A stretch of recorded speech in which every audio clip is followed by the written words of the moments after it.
Crush it. All right. Welcome to the Bayesian Conspiracy. I'm Eneasz Brodsky, I'm Steven Zuber, and today we have with us a special guest. the specialist of all guests. You are far too kind, Eneasz. I am Kyle Moore. I am the fellow in charge of editing this podcast. Yes. The poor fellow. I know. It is my duty to listen to Eneasz's and Steven's voices loop on repeat inside my head. There are quite a few interesting dreams I have. There are few tortures that I can think of that would be worse. Yes. Perhaps we can include that torture in our utilitarian discussion today.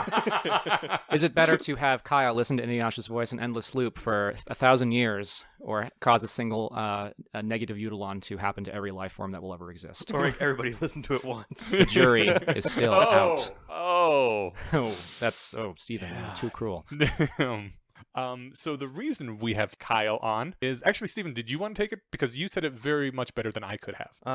Well, we're going to talk about a handful of things, but I thought one thing that would be fun to talk about was that most people, I think, who are listening to the show right now went to go find it on purpose and are listening to it. And Kyle just was asked to edit before he really knew what the topics were, and so he's sort of like a captive audience for every episode. And I was curious to get his take on somebody who didn't seek out this kind of material, what your response was to it. Are we all insane?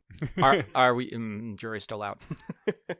Just a very short version of the story. We have a mutual friend and former host, Katrina Stanton, and she just happened to mention this podcast offhandedly. And at the time, I was very much looking for an opportunity to edit podcasts because I love listening to podcasts, This American Life, Radiolab, the usual fun things. And I had no idea what rationality was. I had no idea what any of the concepts that you guys talk about quite frequently. So it was all new to me, and I had met you guys very, very briefly and kind of showed you some recording stuff, and I didn't really know what to think of it or what it would be. And then I started listening to what you guys had to say as the captive audience, as Stephen put it, and I was really quite fascinated with it, mostly because it felt like a natural way of thinking that I already was sort of in that groove of it, and it seemed to... I don't know how to phrase this properly. More like it was a natural, I already said natural way of thinking. I felt very at home with the concepts. And while I don't necessarily agree with every conclusion that you guys have made or that your guests have made, I have respected how they got there. And I really respect how people can discuss these really interesting or difficult issues. And it's really more about getting to what is more right or less wrong, as you would say. And that is a feature in today's modern discourse that is just completely absent, and it's very upsetting to me. Yeah, that's a very good way of putting it. I think most people who came upon this, I certainly had the same experience where it was like, this is already how my brain works. It's just that I don't generally meet people whose brain also works that way. Like a few people in high school maybe that I hung out with a lot, but then discovering that there's this whole actual movement and community and all these writings by someone who's really good at writing about it and putting what I am feeling into words on a page was it was fantastic. And was that your experience too, Stephen? Yeah, mostly. I think I found out about this kind of stuff from, trying to think historically, I found Brian Dunning's podcast Skeptoid when I was, I think, shortly after it started, so almost 10 years, maybe 10-ish years ago. Wow. And then at some point found Julia Galev's Rationally Speaking podcast, which I really enjoyed. And then at the end of each of those episodes, they will do their Rationally Speaking pick, which is their favorite paper or book or whatever's tickling their rationally fancy that week. And Julia plugged Methods of Rationality. Ah. And I remember I was driving at the time and I put it in my phone to look at later, and months later I got around to looking at it and I was like, oh, this is awesome. And at the beginning of the book, Eliezer says, if you want to learn everything Harry knows and more, go to lesswrong.com. And so that was, I think, I was a good case example of what he wrote that to do, bring people on board in through fun fiction. Yeah. So that was my coming into it. Awesome. I've heard something like a quarter of the rationalist community now has come directly from reading Methods of Rationality. So holy shit, good job there. That worked out very well. Are we referring to Harry Potter and the Methods of Rationality? Yes. Okay. I don't know of any other Methods of Rationality. I have not. This is a podcast, right? It is a fan fiction that was written, and I did make a podcast of it as well. So there's an audio version too.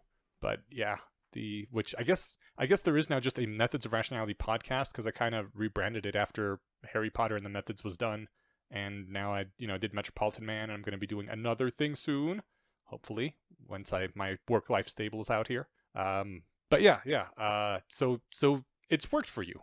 Yes, I would say that it's worked for me, and it's of course taken quite a bit of time for me to integrate my head into all of the different concepts that you guys bring up, utilitarianism being one of them. And that would be a great example of something that I always kind of thought seemed right, but it was like I didn't have a word for it. Yeah. And then there are all of these rationalist words for things that I'm like, oh, that's a word for a way of thinking that I kind of already had in some way. And here is a definition of it and an exploration of the concept. How cool is that? Yeah. I had no idea any of this stuff was out there. That's awesome. So did you not know like people in your life in general that were similar sort of mindset? I have, but not in a capacity to where they had, again, the same words. Again, I'm going to keep using utilitarianism because I'm still pretty new to all of this. Right. So certainly I would have intellectual friends in college and things like that, and they were very much intellectual discussion type people. They weren't the yelly, angry, shouty, I'm right, you're wrong, you suck thing. Because some people do enjoy that, unfortunately, especially these days. Yeah. But yes, I did have people like that, and they having those discussions with those friends really helped train my mind. Because at the end of the day, I realized I was much more interested in knowing what the right answer was instead of wanting to be right. Yeah, being right's nice, but I would rather there be a general improvement of knowledge or truth or whatever, as opposed to I'm the guy who's right, because that's dumb and doesn't help anyone. Yeah, really a perfect encapsulation of kind of what we're trying to go for, right? Yeah, I'll say. I was going to say, speaking of some of the vocabulary, is there any, do you find that the conversations are, too jargon heavy, or do we do a good job kind of distilling the jargon or explaining it? Mostly, yes, and I think that's where kind of a Rationality 101 episode would be super handy for folks like me. I have osmosed some of the jargon, or I've researched it myself. And of course, I remember the first couple episodes, there were a few concepts and words that I had no idea what you guys were going on about, especially in regards to AI-related things. Rationality so far seems to think about things in very much a computery type standpoint.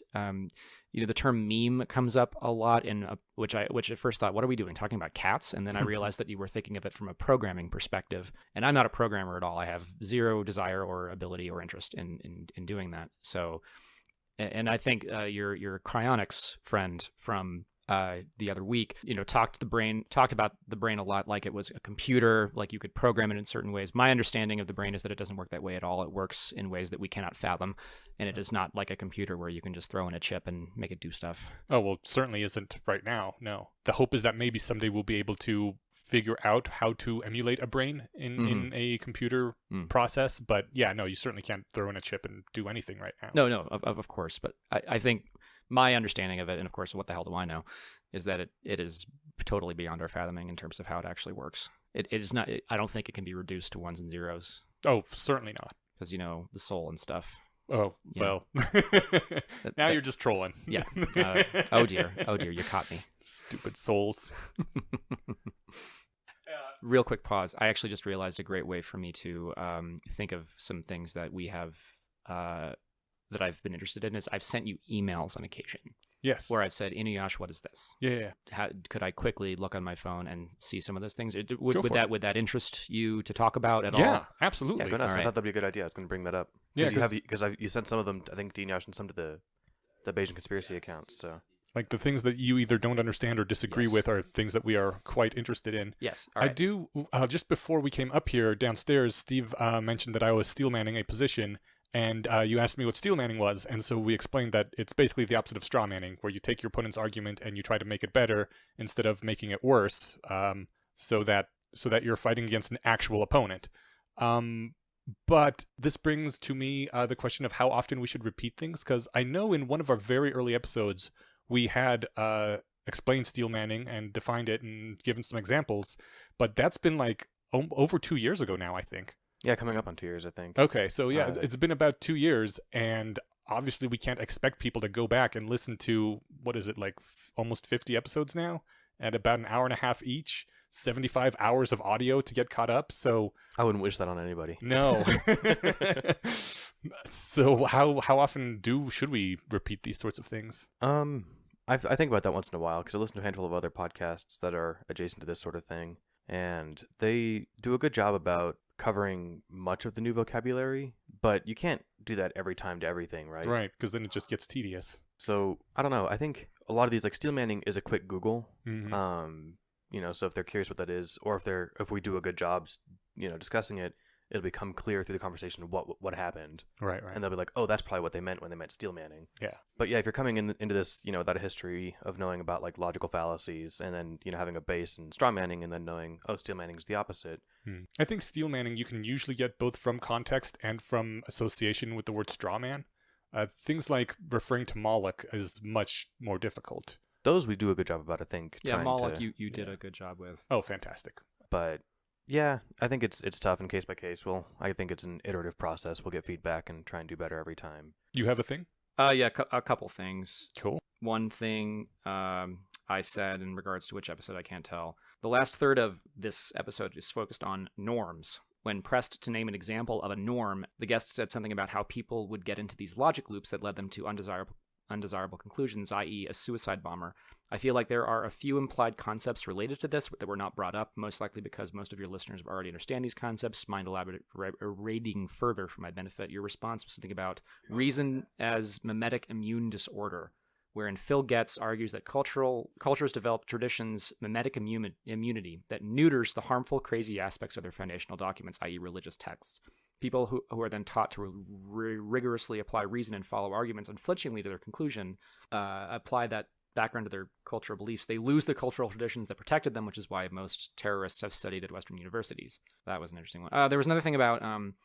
this is all back in April, so God, my brain is totally gone from there.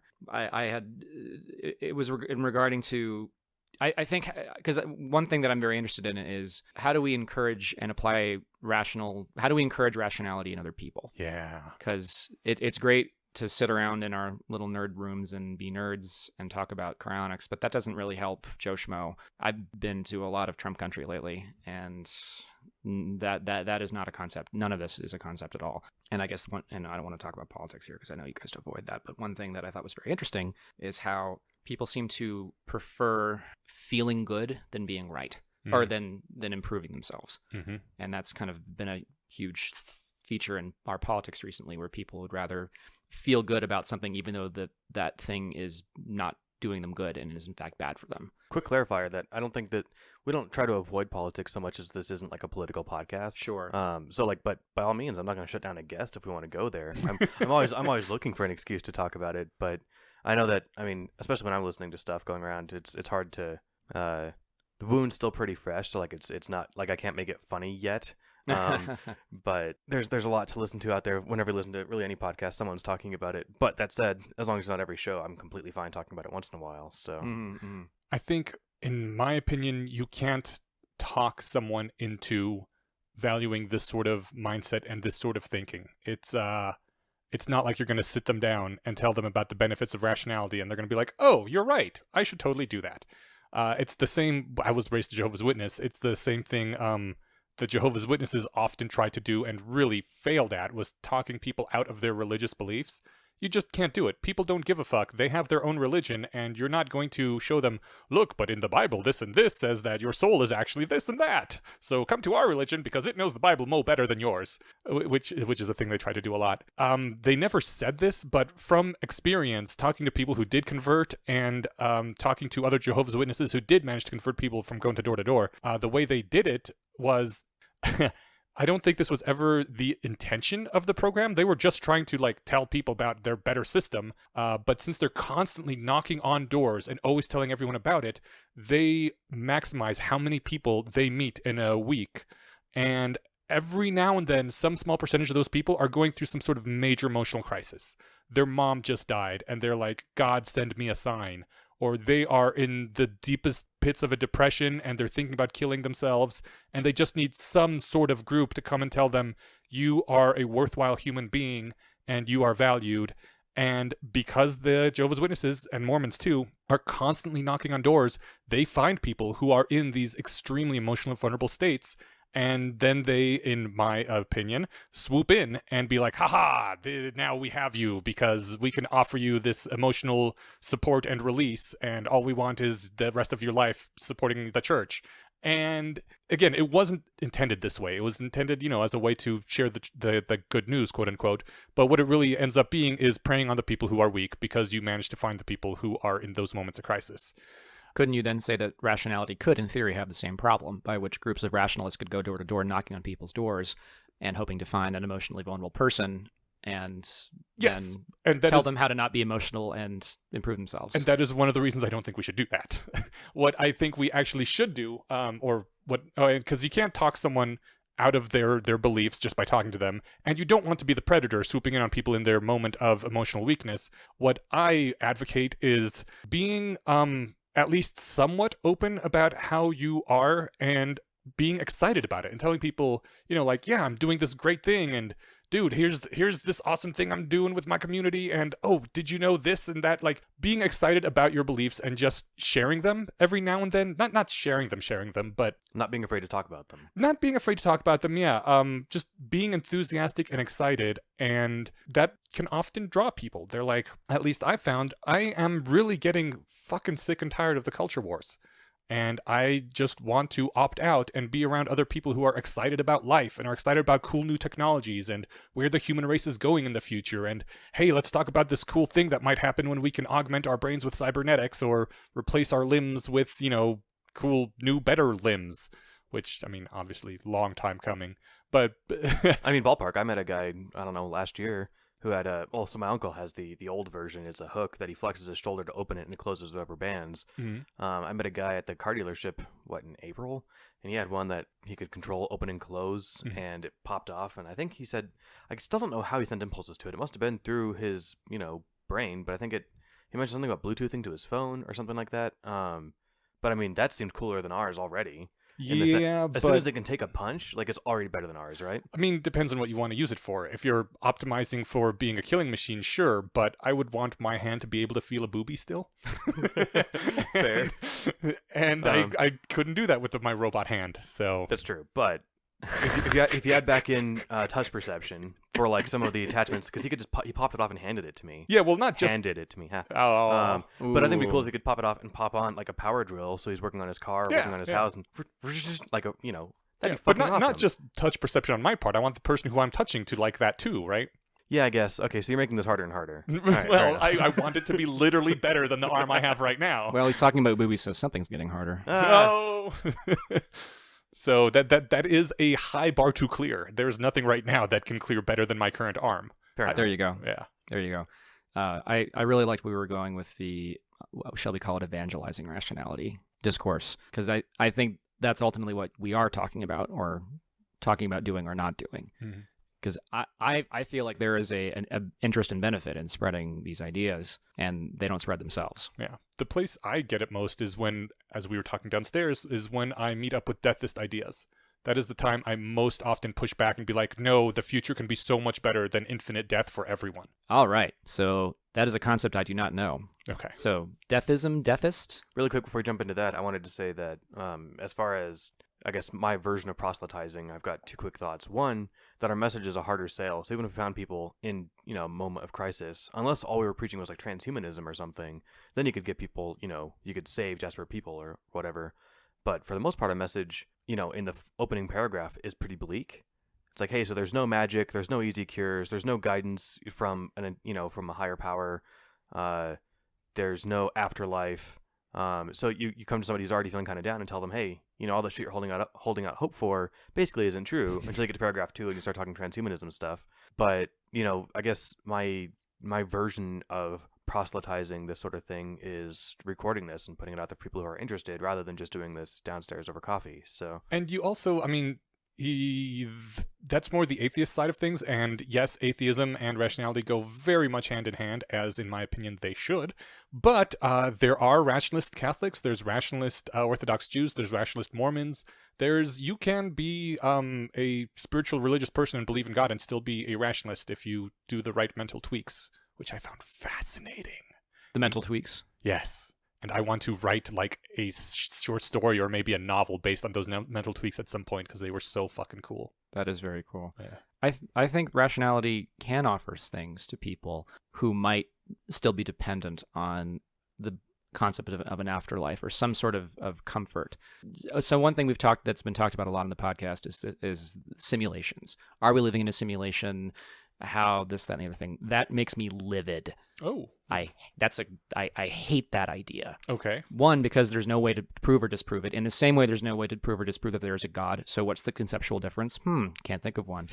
The other thing is that it completely discounts whatever good or bad feelings we might be feeling or experiencing in our present. It also implies that, well, if this is a simulation, that means Inuyasha isn't real. Right. That means that Steven isn't real, or he's a little chip in a mainframe somewhere, or Does that something. make him less real, though? That is a rabbit hole that I'm going to avoid for now. Throw real out of there, and you could just say, does that make this interaction matter less or something, right? And that's what I disagree with. Just because, let's say we're in the Matrix or whatever, that doesn't make what I'm experiencing at this moment matter any less. One, because I have no way of, again, proving or disproving if this is real or not real. And ultimately, I don't really care. It's irrelevant to my daily life. If my morning hunger is a simulation, well, it's good enough for me. If hiking to the top of a 14er and seeing the Continental Divide with all of its beauty is fake, I don't care. That looks pretty darn good to me. I'm pretty happy with it.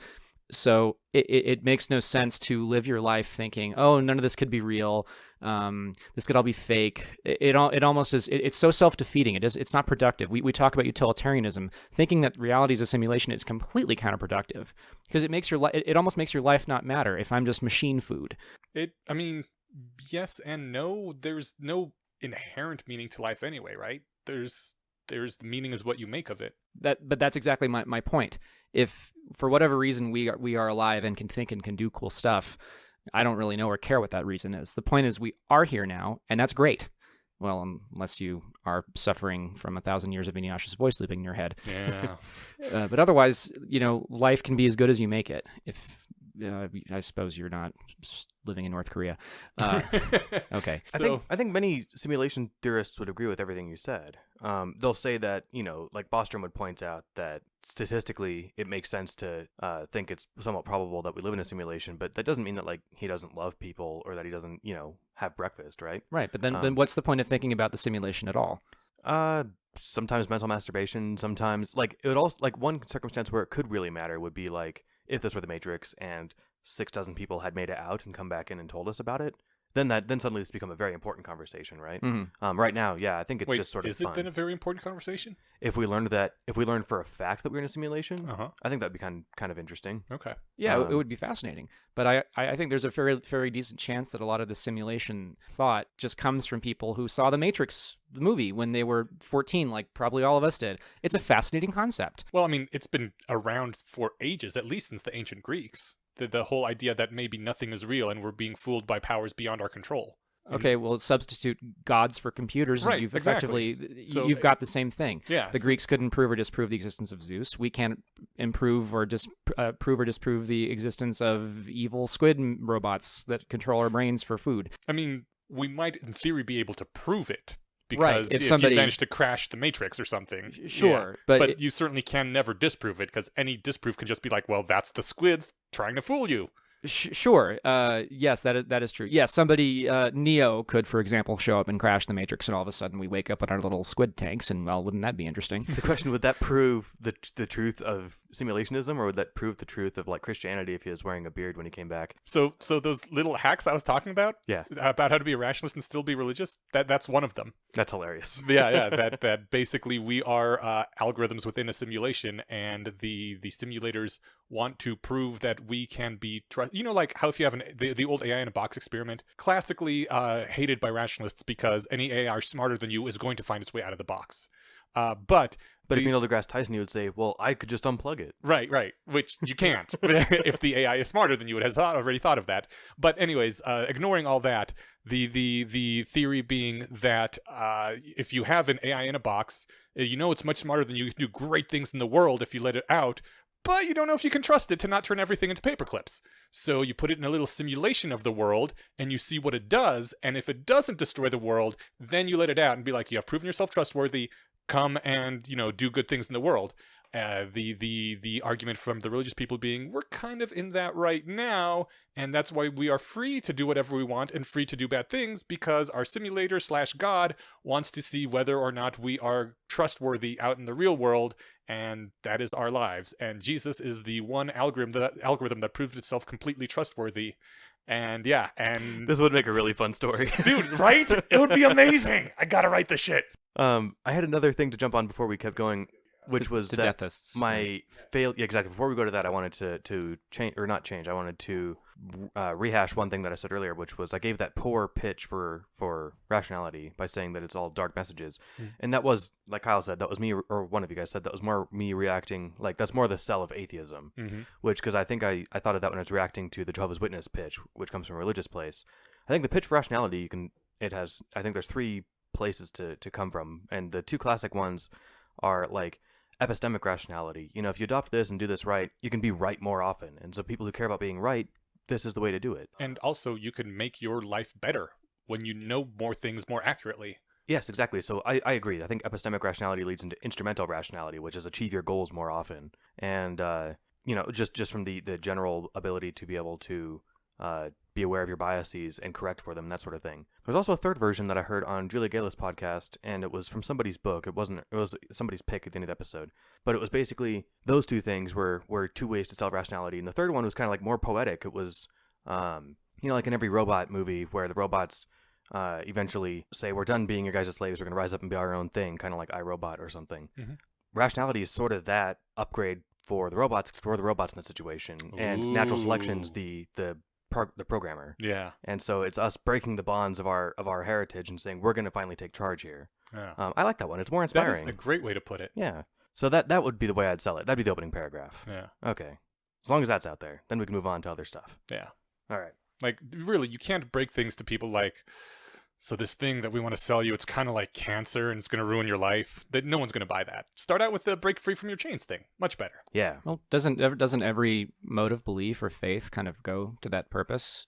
Start with that argument. You are chained by polytheism. Here's one God and the Savior that's going to break you free and make everything better. Yeah, or but this vice religion's versa. true. Yes. The "we are more right than you" argument, because that's always done well. But as you said, people always come to conversions to any faith or mode of thought on their own. You can't force people to do. Oh well, actually, the Vikings were pretty good at it. Well, I mean, there's the long game of forcing people where you force them to pretend, and then their kids grow up in that religion. Right. And Right. As long as they're pretending, then eventually the old religion just kind of goes away. Oh yeah, it does. That's a good point. Oh yeah, we should do that. We should take over the world and enslave everyone. No. What? This has not gone where I thought it was going. Let me troll a little bit, please. Okay. No. One thing that I think is probably the greatest impediment to these ideas spreading is that there seems to be a pretty vested interest in people not improving themselves, and in that our more instinctive behaviors, anger, revenge, whatever. Getting revenge on someone is usually a really bad idea. It usually does not make things better for you, but people still really do it, or various other things. I mean, I think for game theoretic reasons, it's important to have revenge, because people are less likely to do bad things if they know that you will go out of your way to punish them for doing that bad thing, even if it costs you far more to punish them than it's worth. I don't agree with that. You know? No, because people make all kinds of stupid, irrational, impulsive decisions all the time that they know are going to cost them or others terrible things. For example, most murders are crimes of passion. And the next day, when the cold light of day hits, the guy who killed someone else, they're like, I'm going to be in a jail cell for the rest of my life. Was it really worth that moment of feeling really good about enacting my revenge on someone? Probably not. They're probably going to say, I wish I could take that back. So should he get away with it? No, that's not what I mean at all. Oh, okay. I mean that because people will often choose those instinctive, this is going to feel good right now type behaviors. Okay. It's going to feel really good to punch that guy in the face. Right. Even though when my hand hurts the next day and I've got the cops chasing after me, did that get me to where I want to go? Right. I think there was the Nazi punching thing has come up a lot in this, which I haven't listened to those episodes, but I find that whole train of thought really interesting, in that there are lots of people who say, yes, we should punch Nazis, and I completely disagree with that. Mm-hmm. And the main reason I disagree with it, free speech aside, is that it does not improve. It does not get the Nazi puncher closer to their goal of no Nazis. In fact, the more Nazis you punch, the more Nazis you create, the more you make your own point of view look bad. Yeah. But when you talk Which is basically what we said too. Yes, I would assume you would have. When you talk to sort of, I guess, the Antifa type folks, they don't seem to care about that. They don't seem to care that their behaviors and their way of thinking actually makes their own problem worse. Well, I think that's partly because their goal isn't actually to reduce the number of Nazis in the world. It's to satisfyingly vent their anger at Nazis, right? So yes, they have short-term and I would say poor goals, but the Nazi puncher is probably actualizing their goal of hitting a Nazi, which is all they really want to do is feel good about it, right? They want to violently act against someone who they dislike. Which isn't a great goal to have. I'm not defending that. No. I'm saying that I think I can see how they... And they probably assume that is the most socially acceptable person to violently act out against. Yeah. I would not have thought of a person in that way, in that their goal is not to prevent Nazism. Their goal is to punch someone. Yeah. Their goal might be, they might say they really want to reduce the number of Nazis and this will actually stop it. But if you showed them evidence that actually didn't do it, they probably wouldn't care, is what I'm guessing. They'd still want to punch the Nazi. Yeah, their bottom line, which is another kind of jargony phrase of, this is my conclusion, now I'm going to just back it up with arguments that I'm going to make up on the fly. Their bottom line is, I want to hit a Nazi, and then they're going to make up arguments to support that position and why it's a good thing to do.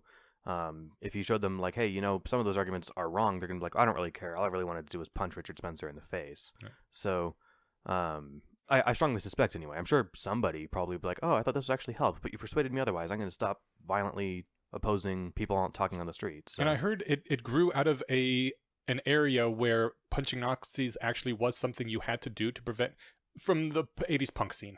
Where the clubs were basically, the police didn't go in there unless they were just going to break the whole thing up and take everyone custody, bash heads. And so it was basically a lawless, anarchic place, and people had to act as their own police force, and that was how they enforced the, keeping Nazis out, was you had to punch a Nazi. But the streets of New York City is not the same thing. Or the streets of Berkeley, which I think is all this campus nonsense that keeps happening that makes me very unhappy. Exactly. So I understand there are some situations where, yes, that's sort of, that's how we keep people from breaking the law in general, right? The threat of violence, where you have to have that threat of violence, and since there's no police around, the community has to enforce it instead. But it's gone way out of hand, and really, I think a lot of it is just the desire to punch someone. I remember someone saying they were talking with a friend of theirs who got in a big ol' fight. I think it was an Antifa versus alt-right thing. I don't remember exactly, but she said, she talked to her friend, and her friend said, we came there looking for a fight. They came there looking for a fight. There was a fight.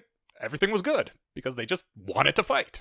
And that's a thing that young men do want to do often, and that's great and all, but there's a time and a place for that, like when people are meeting for a rumble as opposed to when you are being interviewed by a reporter.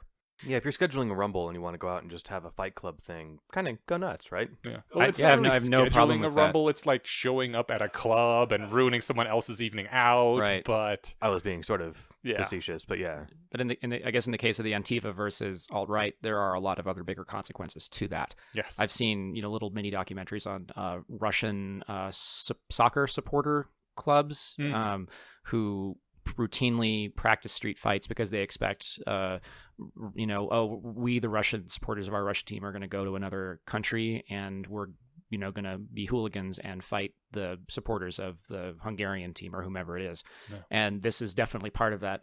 We are a street fighting culture and we think that's fun. And I'm sort of okay with that in that context because it actually it's consensual. It is consensual. There is some nationalist kind of creepy political stuff that goes with it, but it's not nearly like we see with what the Antifa versus alt-right thing that's been going on now, which really does kind of color all the debates happening in our country in a really negative way.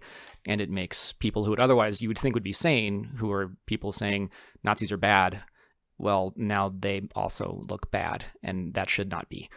But they've done it themselves. Is there an anti-Antifa symbol yet. Not yet. No, Not that I'm but aware of. if I could start the Antifa, I would. Yeah. Okay, technically I can, but I'm not going to do that. Like, because their symbol is basically the Nazi cross with a circle line through it, right?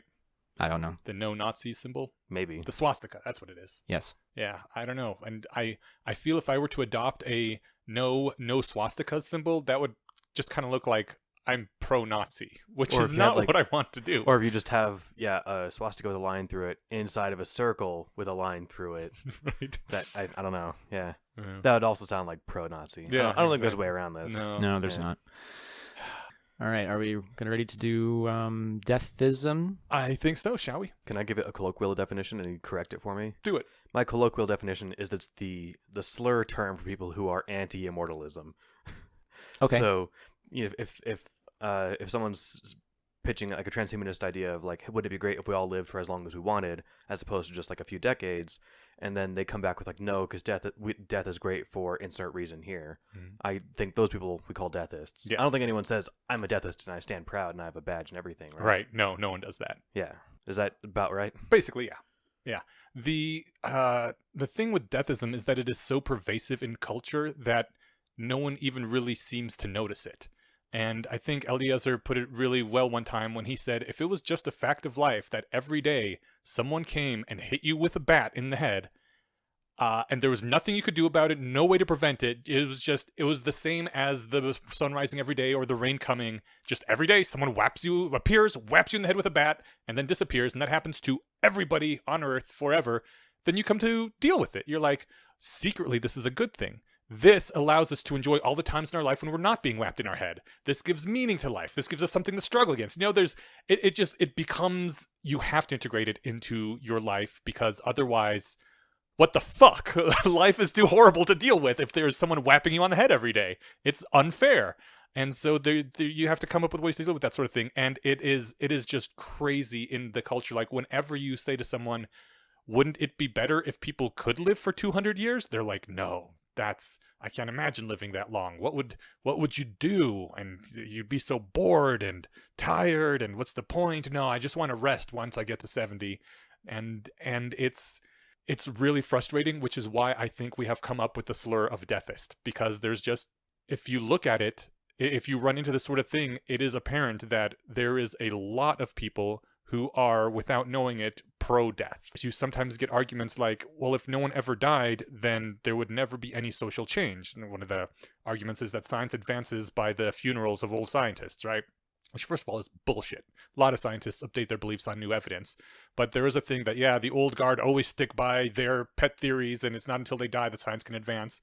And I'm like, so your answer to the fact that social progress isn't happening fast enough is that everybody that has ever existed should be killed. Like, not all at once, of course. The human race keeps going, but everyone will die. That is your answer to this problem. You can think of no better way to solve this problem than murder everybody. And people don't think of it that way, and actually would get very offended if you were to put it in those terms, because they're not pro-murdering everyone, except they secretly are. I think the shorthand would be like Stockholm syndrome with regards to death. Yeah. Right? It's like, no, this is really a good thing. I know it sucks, but like, now that it's a fact, we can just accept it and talk about how, good it is. Death gives life meaning.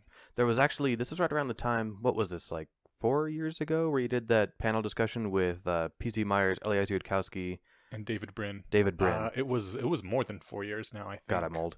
Because I remember, oh, you're right, it was 5-ish, because I was at Yeah. CSU when I watched this, Oh. and I was talking with somebody at school about, Was this before I knew you? right around then. Right around. Okay. Yeah. Okay.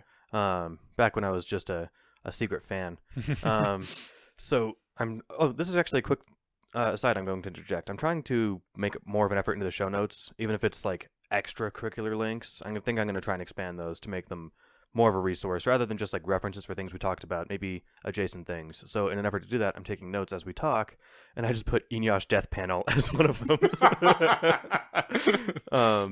But now, is this a death panel where I decide who lives or dies, or where the panel decides whether I live or die? Because Inyash Death Panel could go either way. This is to remind me of that panel discussion that you had, Oh, or okay, that four-way conversation. But that's how I chose to note it to myself.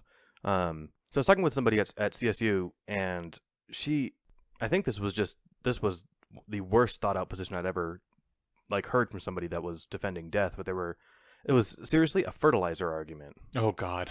And she was like, yeah, no, it's good because, we need the stuff that makes up our bodies to go back into the ecosystem, and then it's good for, flourishing of... Which is totally what happens when we preserve bodies, put them in coffins, and stick them in a graveyard. Yeah, and embalm them too, which is terrible. Yep. But even if we were to grind them up into fertilizer, I said, there are better sources of fertilizer than people, right? Yeah. And she was like, yeah, but I still think it's a good thing. Oh. And so like that's clearly another example of bottom line thinking, Yeah, right? she just hadn't thought through her position. Yeah, well, the fertilizer Clearly. thing was that was, like I said, the worst. Yeah, I'll take overpopulation as a more serious problem. I'll take boredom as a more serious problem, resource allocation, whatever it is. But fertilizer, come on. No. Well, things do need to die so that new things can live. That's pretty. Do they though? That's pretty standard in nature. Yeah, but nature sucks. Yes, in nature it is, because nature does suck. That might be like the one sentence definition of transhumanism. What? Nature fucking sucks. We can do better. I like you got to add the "we can do better" part. Yeah. Yeah. Otherwise, it sounds like a downer. It can be nature fucking sucks - we can do better. Yeah. All right, perfect. Yeah, but I mean that depends a lot on like, are you making the argument that there's just not enough space? Because we can solve that problem. Oh yes, we could certainly launch off into Mars and wherever else. Right. I would say that the limitation of suddenly not having death be a problem is, does humanity then decide to infinitely reproduce? Because it's as part of life experience, children is often a thing that people want. Yeah. Well, if nobody... Right, Inyaj? Oh, yes. Often, not always. Yes. Inyas just got a vasectomy. Yes. He's still recovering. That's why it's funny. Right. Haha. But if you have a scenario in which... My pain amuses Stephen. Well, I just thought it was super, super poignant because like people often want to have kids, and you're like, actually... No, but sorry. But that might be... People do often want to have kids. They It's true. they often do. In more... I don't want to use the word advanced. In more... Okay, Modern. fine. In more modern countries, birth rates often decline pretty precipitously. That's what we've seen over the past 100 years. Mhm. Whereas, below the replacement level. Yeah. So that just seems to be a thing that just happens, and I'm sure there's studies about that. I know I personally have struggled to meet single women who are smart and cool and awesome and beautiful who actually want kids. Uh-huh. It's becoming pretty rare. Yeah. And if you go into less developed areas of the world, they all want kids. So that might be like an internal sub-program thing that our nature has put in there to stop us from overpopulating too much. I don't know. That's a total riff. I have a number of thoughts about that, but none of them are supported by anything aside from my own bullshit. So anyways, sorry, keep going. That's fine. Well, so my concern would eventually be, sure, the universe is practically infinite. Sure, you could keep shipping off shiploads of people to go places and colonize and do whatever the heck they want. But in terms of, since we haven't figured out faster than light travel yet, and probably aren't going to for a while, we do eventually run into a problem of there being too many people and there not being enough resources, and also there not being enough things to do. Because if we have solved mortality, that means we've solved a lot of other scarcity-related things. And that means you've got a bunch of people sitting around going, okay, I'm going to be here for 500 years, 1,000 years, and there ain't nothing to do. So addressing the two concerns in order, yes, you are correct. I think Robin Hanson once made a calculation that even just like at very slow growth rates of 1% or less, in what is a fraction of the time that the universe has to exist, there will be more people than there are atoms in the universe. Sure. Which obviously is not sustainable. Right. There are potential ways to get around that. Even uploading doesn't fix it because you still need energy to run people. But you would at some point have to do some sort of thing where you just take out that desire, which is a real big can of worms because some people are going to not want to modify to take that desire away, even if it is harmful for the universe. And then what do you do with those people? Do you have to declare a, galactic war against the reproducing cancer people who will not stop making more of themselves? It might be as easy as just making new generations of humans making fertility an opt-in feature, right? Right, no, but there are people who would opt in. Yes. But I think that, and then those people would take over the galaxy because by definition, they're the ones who are reproducing at a fast rate. Yeah, that's true, but you can slow it down tricky. substantially maybe. Yeah, but you can potentially remove the desire with enough brain hacking, but you're going to have to do something about the people who don't want to remove that desire.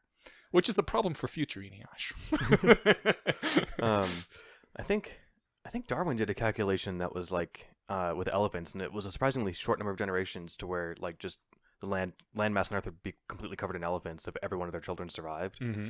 And we're not quite in that boat because we have more than just the Earth, and we can like I said, simulations give us wide opportunities to change that up a bit, Mm-hmm. or even just space travel. As long as there's enough energy to keep people alive and happy or whatever it takes to do that. I guess I hadn't given a lot of thought to the idea that the people who want to reproduce would necessarily eventually outnumber the people who don't. Right. And removing that would take something out of what they want. Yeah. That would also kind of make us not quite human anymore. Yeah, that's what people point out. They talk about the 4 Fs. I don't know. I'm not super sold on am those. I less human because I don't want to reproduce? You were less human 3 days ago, yeah. No, I'm just kidding. Because I don't plan on having kids either, and I don't think that I'm I mean, I less guess human, there's but a few grams less human in my physical form. No, I didn't know. You are still human, but you consciously chose to not reproduce. Yeah. Whereas if you did a global brain hack on humans, all humans basically took the desire to reproduce out of our DNA, that's kind of modifying us to where we are not the thing that we were. That is true, but we also modify us to be not the thing that we were when we get rid of things like cancer. That's just part of the human condition, or the desire to murder people. That's arguably not innate, but there are a lot of things you do to make humanity better, which makes them different from what evolved on the Earth, but better nonetheless. Whether removing the desire to reproduce makes us better or not is up for debate. That is true, but it might be necessary.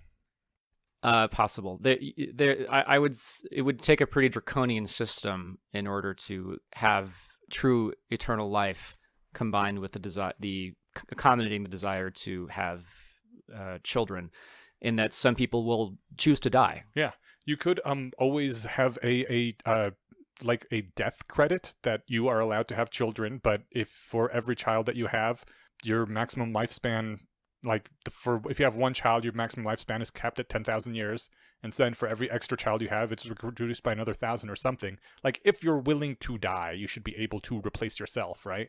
That's a great idea. That may be the thing. If you have a couple, they are able to have 2 children, and they have to die at some point in the not too distant future. So that would be one way to opt in to having kids and not overwhelming the universe.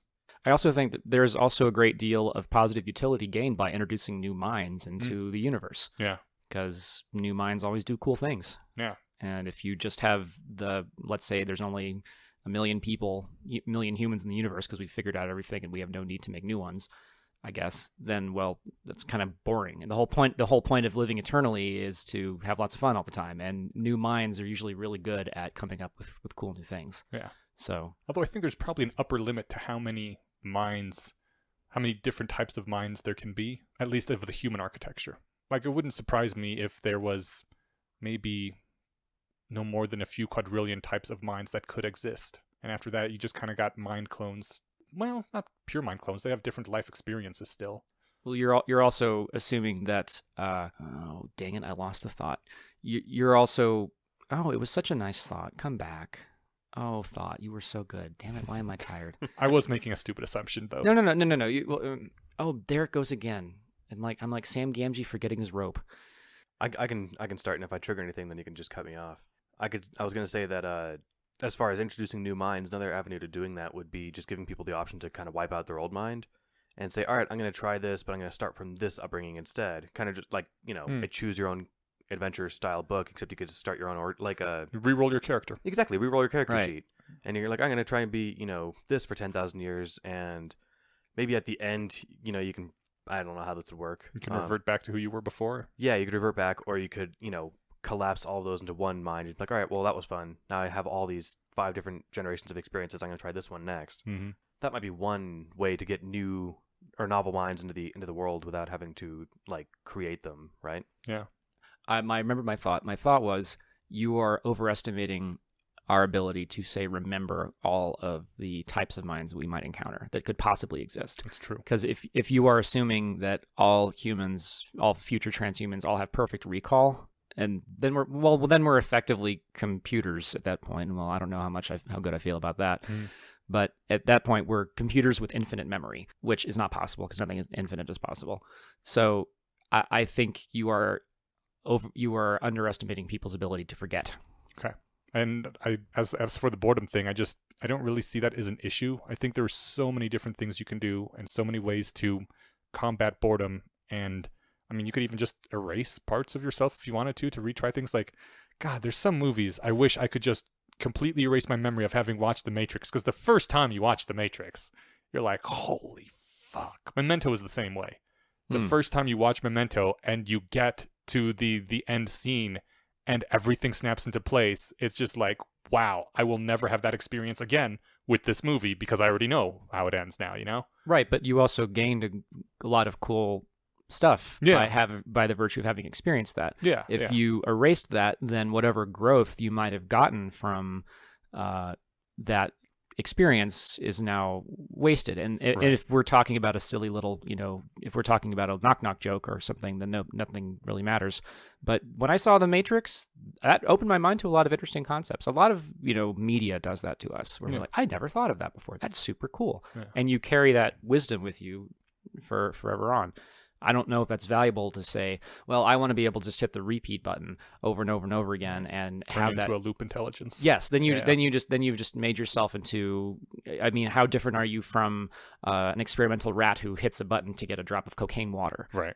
But I think there are a lot of experiences that can still be had, and if anyone ever really does get to the point where they have done literally everything that is possible to do and interacted with everyone that it is worth interacting with, which is, I think, the harder part. If there are trillions of people out there, like, even getting to know one person really well takes a long time, and they still keep surprising you. And I just don't think you would run out of stuff. But if you ever did completely run out of stuff and just be bored, I mean, you could always just kill yourself at that point. Be like, okay, I'm done. I have finished this game. Yep. Yeah. Make way for a new person. I actually think a lot about the immortality issue in the context of computer games. Because if you ever have, it's sort of like if you ever turn on God mode, you're bored, right? It's like, well, there's no more challenge, there's no more interest. It's fun for about 2 minutes as you go crazy, and then you're like, well, that was a waste of my time. Yeah. And so one type of game that I actually really dislike playing are sandbox games. Okay. I'm sure there's many examples of them, but I never like them because there stops being a point pretty quickly once you kind of get your head around what's going on, and it just kind of continues in perpetuity, and there's no real point, and you just kind of go, okay, well, I'm here, and I guess that's cool, whatever. But there's a lot of people that like them, and I know, and I don't understand that. I think those are the sorts of people that are good at making their own meaning. They're like, you know what?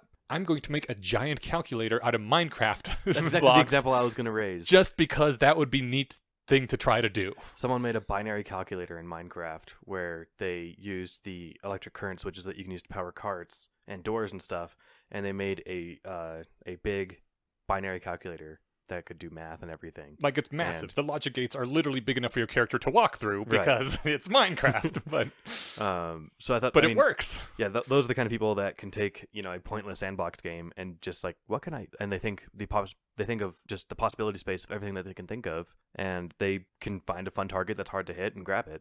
I'm not that kind of person. I don't play a lot of Minecraft. I'm like you. I played it until I got, this is how the game works. Well, in order to do anything, like, you can keep digging for like harder to get resources, but that gets old really fast. So, sure. But luckily, I don't think our lives are really that kind of sandbox.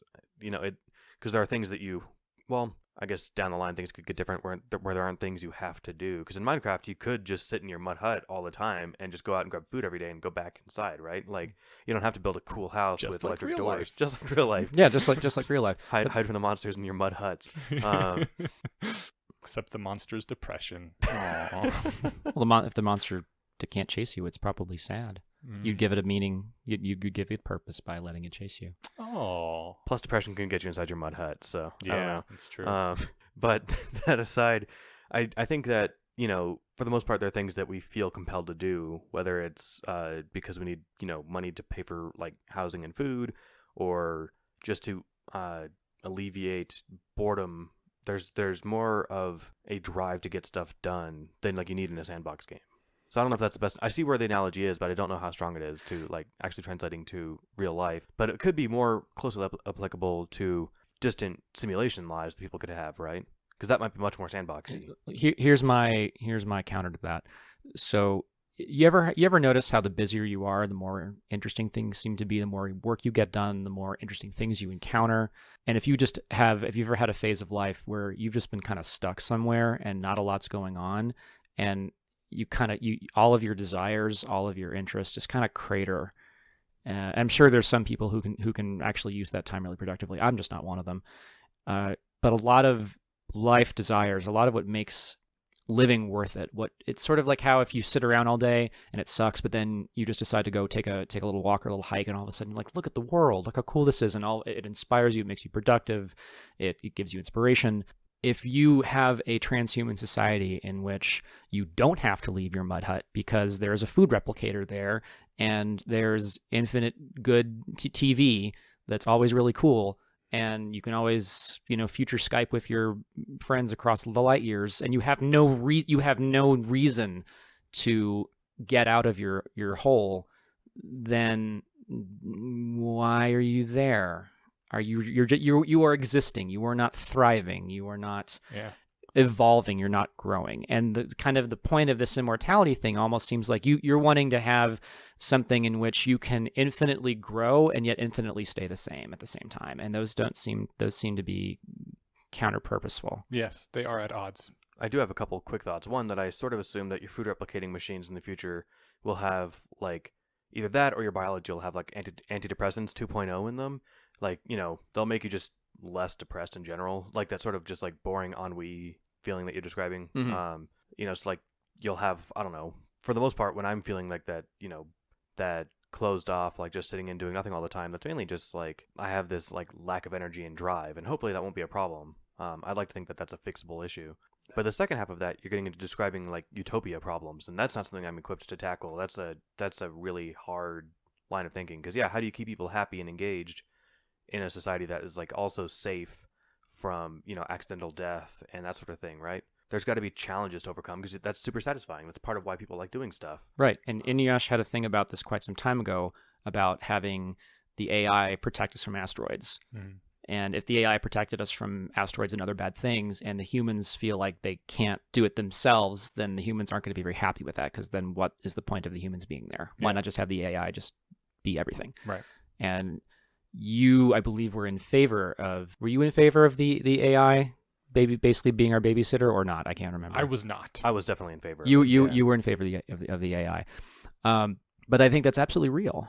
If we feel like we don't have meaningful choices, and also danger is fun. Mm-hmm. Why do people do stupid things all the time? Because the ones who survive the thing are like, whoa, I survived the thing. It's amazing. And then, of course, the ones who don't, well, they're dead and nobody cares. Danger is fun, but the species going extinct isn't. That's sort of why I was in favor of like having the AI be the guardian sort of role, right? Just of extinction. I mean, yeah, or catastrophe, right? If we lost 70% of people, that'd also be kind of a drag. Like, your stupid mistake shouldn't kill off half the planet, but if it kills you, and that was a risk you're willing to take, then, okay, I can bite that bullet. I do want to go back to what Steven said just a minute ago, though, where he said, but these are utopia problems, and I think that's totally the point, that, yes, these are problems, and they are things we will have to address, but we can find better solutions than killing everyone. Is what I always come back to. I don't think anyone has advocated for that yet. Well, no, but a lot of people do. They're like, and that is why nobody should be immortal. And I'm like, that you're advocating for killing everyone. Well, then you're getting to Logan's Run territory, I guess, which is also an interesting way of having a society. Yeah. I'm not familiar with Logan's Run. Logan's Run is a 70s science fiction movie that takes place in a utopia that is made possible by virtue of all humans are killed ritually on their 30th birthday. In the movie, it was the 30th birthday, yeah. Yeah, and up until your 30th birthday, you have a utopian perfect existence. And the way that this being killed at age 30 is kind of made a palatable thing is people are told that if they might if they're so perfect and pure, they might survive the ritual, and then then they're gods, basically. But of course, nobody does because they get incinerated by laser beams. Yeah. But I mean, they don't find out that they're killed. It's like an ascension, I believe, if I remember the movie. So nobody knows that they're actually going to die. Right, but it's sort of like you're going to get. I think they chant rebirth, or yeah. something when they're in the ritual. But basically, the way that the system works is that it everyone is killed. Yeah, that's a story. That's a lie. And that's basically what we have right now, except instead of 30, it's around 80. And it's not an exact date, it's 80, give or take a decade. Well, no, the difference is we don't choose that. Well, but we could, in theory, and there's people who don't want us to have the ability to choose that. Yeah, I think the difference is that, we're not choosing that right now, but the future that people advocate against the future where it is a choice. Yeah, and that's what we call a deathist. Right. Where we shouldn't have the choice to live forever. That the only way to correctly continue to be human and to keep our problems small and is to make sure people only have that hard limit, like the Logan's Run limit. 30 years seems, and I haven't seen the movie, but that seems super low. Do they still have to take like 20 years to become real people? Oh yeah, dude. In the book, I don't remember if it was a book or short story. I didn't actually read it myself, but in the book, it was like 21. Oh, it was 21. Wow. Yeah. You basically got through adolescence and then like you're done. So which also made the society be really immature. I bet, because teenagers were the oldest people, right? Yeah. See, that sucks. I don't feel like I started like self-actualizing until I was post 21. Oh, I know. Same I didn't here. until I don't think I did until I was early 30, maybe 29. Same here. 20, 29, I think, is when I actually became an adult. Yeah. Oh, cool. I've got something to look forward to. I just turned 28 a few months ago. Well, I mean, I had to go through 3 years of alcoholism first, so you got to get on that train. All right. I'll swing by the store on the way home. And, all of us have been through divorces, and, well, that sort of wakes you up a little bit. Yeah. So, I'd like to skip that part. Is there a shortcut? Nope. No. Gotta get married and then divorced. Sorry. No. Gotta have all the pain, and then you get This is why my stuff. parents are still children. Ooh, sick burn. The thing you said about deathists and how they say that by virtue of trying to why am I tired and have words? No words.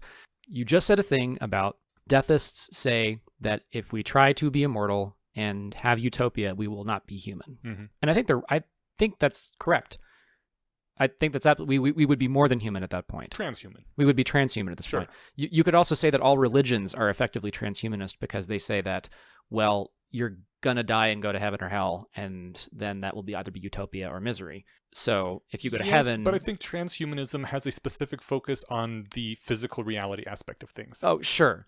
But if we achieve this, immortality, we achieve utopia, we've effectively stopped being humans. If we would have effectively perfected ourselves. I don't think we've stopped being humans. We're like humans plus, Like, a dog is like still a wolf, sort of, but not entirely. It would be the same kind of thing where humans, we still have the human roots. We wouldn't turn into some other alien species, right?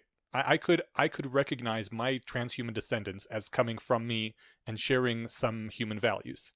Are we less human because we wear insulating clothing and we have air conditioning and we can get far distances in short times with cars, right, and we can augment our bodies with like glasses? I don't think we're any less human for having those things. Right. We miss out on some of the primal experiences that our ancestors had, like being cold and being unable to see and having to walk everywhere. But that sounds like a small price to pay, right? Are we less human because we don't fear and hate the outside tribe that comes by and, steals our game every now and then? Oh, we still do that all the time, just in a modern way. Oh, well, damn. I'd like to think that humanity could shed that aspect of ourselves too, right? That'd be really nice. Tribalism sucks. It's not necessary anymore. But I think that, while that might be the kind of thing that's been characteristic of our species for millions of years, that seems like the kind of thing that we could live without and be better off for it. So I think, that's sort of how are we less human because we now live to 80 rather than 50? I don't think so, right? So if we lived to be, granted, it's a bigger jump to say 80 million years old as opposed to 80, but I don't see where the argument falls apart. At what year do you pass this barrier? Like, okay, yeah, hold on, that's too far. 217. Why 217? Arbitrary. Yeah. Well, we're so far away from transcending that biology that's we're so far away from it. I don't know. I feel like I'm surprised every once in a while about how close we seem to be. Now, whether it's going to be this week or this century. I think that's, kind of like the upper and lower bounds. But I think it's possible that some people being born today might not ever have to die of old age. I think so. I think that wasn't true 100 years ago, right? Oh, yeah. So, well, obviously now we know that it wasn't true 100 years ago, but it might have been stupidly optimistic to say, I was born, like my grandma was born in a house without electricity, and I don't think they got electricity in their house till she was in her teens. I don't think that her parents were saying my kids are going to live forever, right?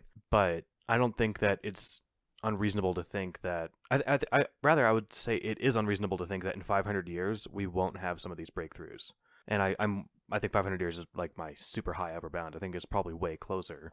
Aubrey de Grey talks about longevity escape velocity, where if you can hit life extension technology and live to be have another 30 healthy quality years, by the time those 30 years are up, we'll probably have more life extension technology, and then lather, rinse, repeat until you kind of hit this boom takeoff and you can live as long as you want. But he talks about the first people to hit that extension might be the first immortals, right? Mm-hmm. They won't just live to be 150 and be healthy. They can, because by the time they're aging again at 140, they found new, better ways to make you revive your aging cells. Exactly. And I mean, maybe there are upper limits on how much a human brain can handle before it starts falling apart and going crazy no matter what we do to it. And we'll find that out if that is the case. And then we have to modify our biology, and then we're a new thing. Whether that's a good or bad thing is up to you. Yeah. What other topics do we have? We had utilitarianism, overpopulation, and net neutrality still. Overpopulation, I think, was touched on. I think we kind of, hit that. Utilitarianism touched, but not really discussed. Yeah. Was there more you wanted to go into about my introducing myself to rationalism or anything like that, or do you feel like that got... I had a couple. I was curious, was there anything that you heard so far since you started editing that was like, these guys are fucking nuts? I'm on board with half this stuff, but man, that thing I'm never going to be sold on. In terms of overall concepts, I'm sure one will come to mind. I think overall, and there's a lot of pie in the sky that goes on, says the guy who just had a 2-hour conversation about pie in the sky immortality. So Right. That's me. I guess I would really be interested in seeing more ways in which this way of thinking could be a little more practically based. I mean, it is obviously practical just by thinking about, hey, be less wrong. I think I would like to explore, we talked about, oh, hey, a practical thing is getting people to think rationally. That's pretty darn practical. I guess I would like to say there are lots of problems that we can touch today versus immortality, which is going to be a tomorrow thing. Mm-hmm. So what can we touch today more? And I know you guys have done that with cryptocurrencies. You've done that with drugs, some other things. So I think that's more of my overall... We keep trying to do spirituality, but it always gets derailed, in my opinion. Like one time I got derailed into ritual. Last time I got derailed into drugs. And I was like, I'd like to do actual spirituality at some point. Well, not to say that spirituality with drugs isn't actual spirituality, but Careful, Jenkins will be all up in your business. Right, exactly. But I meant just the spiritual part without any drugs involved. Yeah. I wonder... But there that is, I mean, and that is a very good point, especially when you asked us off the top, like, how do you get people into rationality, and how do you present this to someone and spread it in the world, because the world really does need more rationality in it. Yeah. And we could stand to raise the sanity waterline, and talking about, future utopias and simulation arguments can be fun and all, but you're right, I think we should hit that a little more often. That would personally appeal to me more, but again, that's just maybe my personal thingy bob. No, I think that's a good point. I like that. I mean, it's one thing to have, fun conversations that, are engaging, but ultimately kind of like, well, that was fun. Mm-hmm. And another thing to have a conversation where you can walk away with like an actionable, like, okay, cool, I should start doing this. Mm-hmm. And I think you shouldn't divorce them entirely, because like the whole future utopia thing is one of the things that can get people excited. Mm-hmm. Gives them a goal. Yeah. I would also say that it's also a really good brain workout, and that is inherently beneficial just Okay. by virtue of thinking, oh yeah, these utopian problems and the immortality problems, that makes me think. And thinking about that kind of stuff is, I think, it's good. It makes you thinking about that stuff. It increases your overall, I don't know, brain fitness. You gain XP and level up. That's what it does. Nice. My brain fitness is quite down at the moment. Right. So that is certainly advantageous. I guess I would like to. I think it'd be cool to explore people who are. It would be great to have a non-rationalist on the show. Someone who was a very emotive, someone who's a very emotive person, someone who really lived in their gut, and try to sell them on this thing. Not even so much trying to sell it, but just trying to understand. So it's sort of when if you ever have a conversation with someone who passionately feels and believes something, and it kind of seems to come from a totally different part of the human experience, and it just goes way past you because you cannot get to where they are. And I feel like if you were able to interact with someone like that and try to get them into a rationalist mindset just for a moment, they might be able to make themselves clear to you and thus increase mutual understanding, and that's always a good thing. Oh, yeah. Don't know how you do that. This episode was sort of a dry run for me for that kind of experiment. But I'm already in the headspace that you guys are in. Yeah, but A, I didn't really know that. And B, I think it's easier to start with a slightly easier run. Because like I said, you didn't seek this stuff out. It was kind of like, this is what I'm going to have to listen to it out of the show. But that's interesting. I don't know how we had put out a listing for that. Oh, come on. We both know people who are on the other side of the how brains work spectrum. The second part, I was going to say people who'd be interested in doing a show about that. I think you could convince You're charming. someone. You can finagle someone into coming over to my place. Maybe you're charming. I think that would be quite easy if you have a willing, happy friend person who, and you have a list of things that you find interesting to talk about. That they also, you could just make a list of topics, and we can talk about spirituality. If you've got a religious friend, boom, there you go. Brilliant. You want to talk about, maybe culture war stuff, which I know you guys probably avoid because that gets very gut feelingy. Yeah. That would be an easy way to bring that out. It's not a good introductory topic, I think, but it is a fun one. And it's also kind of important. I mean, that's one of the places you most need rationality, right? Is when culture war stuff. Yeah, absolutely. Because that is the grabbing you by the gut and making your emotions do the work instead of the thinking. Sure. Isn't that like explicitly super hard to do for entry-level critical thinking? Yes. Yeah, it so is. You don't grab somebody and say, hey, so the things that you care about are really stupid. Let's have you defend them, right? Yeah, that's true. Well, that's why you are it. nicer about it. Like, that's really interesting. Tell me more about your feelings instead of you suck and you're wrong. Yeah. Like that street epistemology person. Yeah.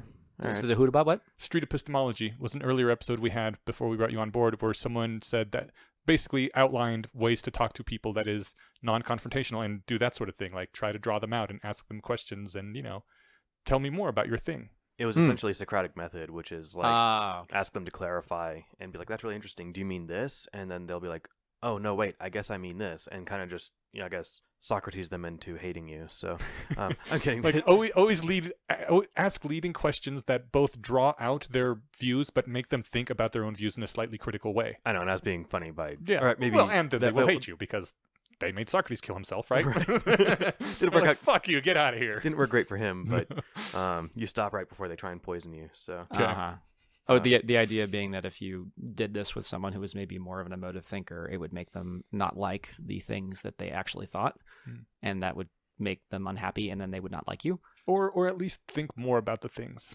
that they have accepted very uncritically. There was...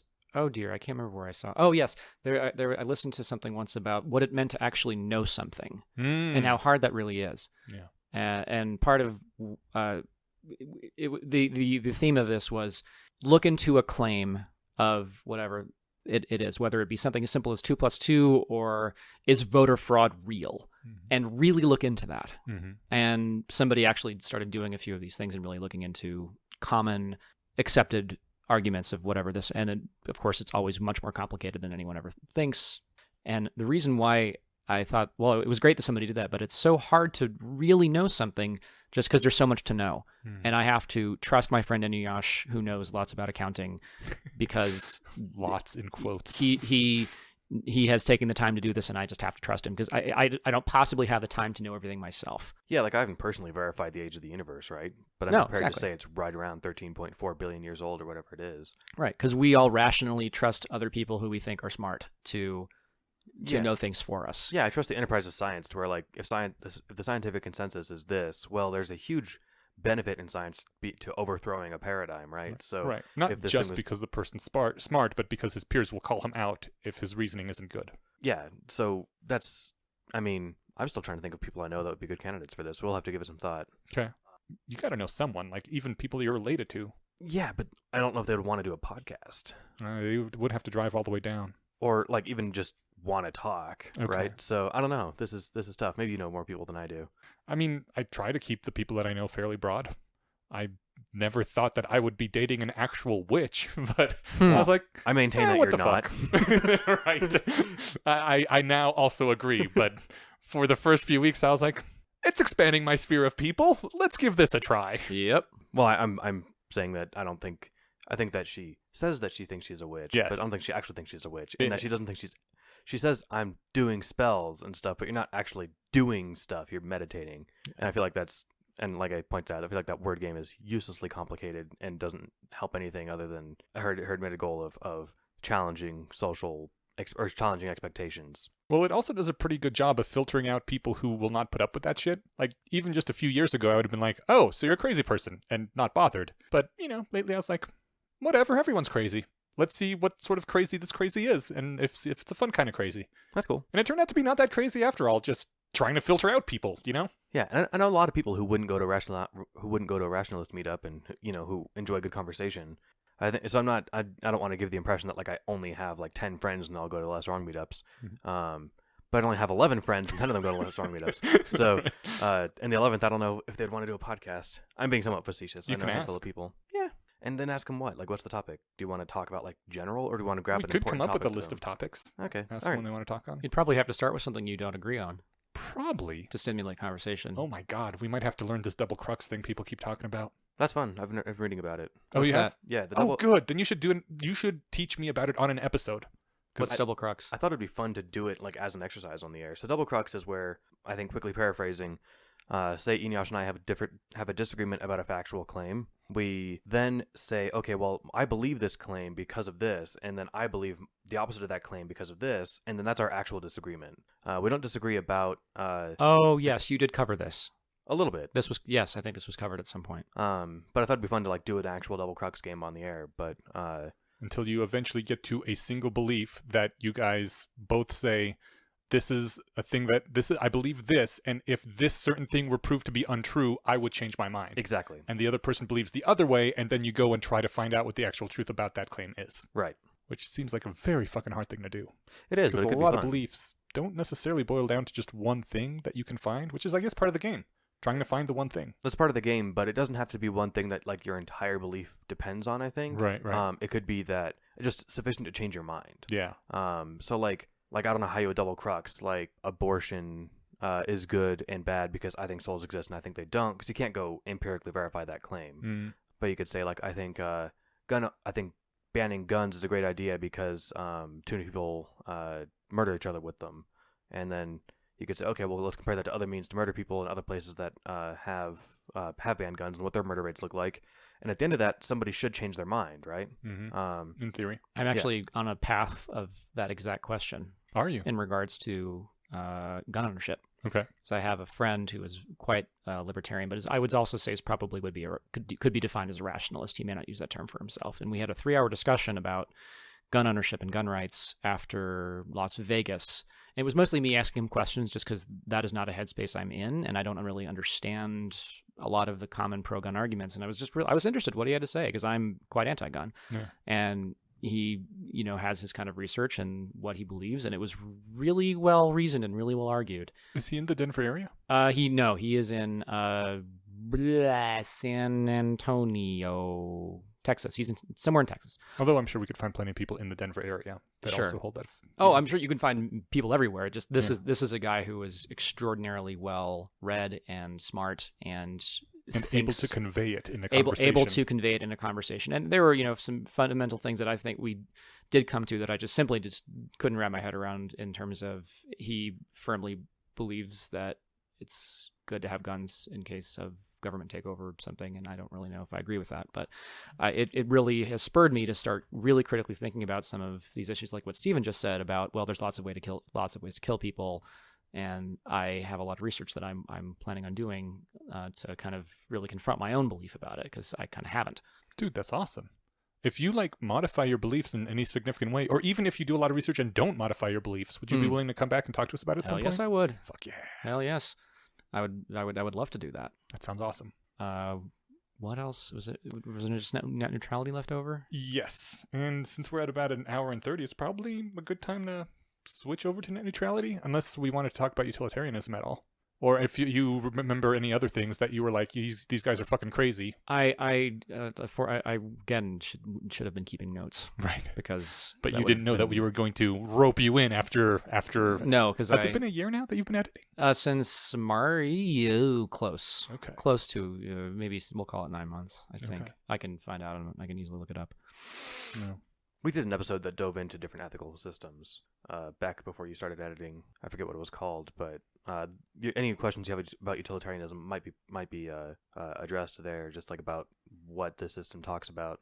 At least I tried. I recently read a really cool, I think it was a blog post by Ozzy, or no, maybe it was a Tumblr post by Unit of Caring. Anyways, about the 4 ethical schools based off based off of Hogwarts houses, and the question for if you're a Ravenclaw is: does normative thinking on ethics and ethical theories have anything at all to do with how you should act in real life? And if the answer was yes, the prognosis was, congratulations, you're in House Ravenclaw. And I was like, what? Is that not 100% of humanity?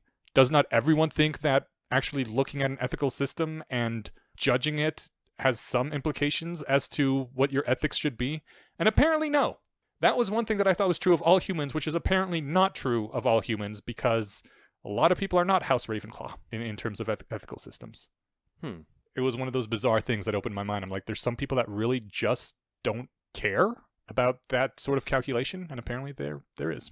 We might be in a bit of a self-created bubble with our own house, as it were. I mean, yes, but just that it's like those people who are colorblind and don't realize that they are colorblind until they're much older. Or apparently, this was a really neat thing. A person who had no sense of smell didn't realize that there is a thing like a sense of smell until their mid-20s. They always thought people were being like, I mean, they would literally hold their nose and go, pew, when someone pulled out stinky socks. But just because they thought that was a thing people did, like That's a custom hilarious. or a ritual, you know? And whenever someone says, ooh, that rose smells really good, they thought it was a metaphorical thing, you know, to imply how pretty it is and how nice it made them feel. And yes, this was one of those things where I was like, oh, I just did not know that some people didn't think about this sort of thing and think that it was very important. I mean, if we were to run with the idea that we're missing out on something analogous to smell or seeing colors, how would we ever be aware of that through introspection, right?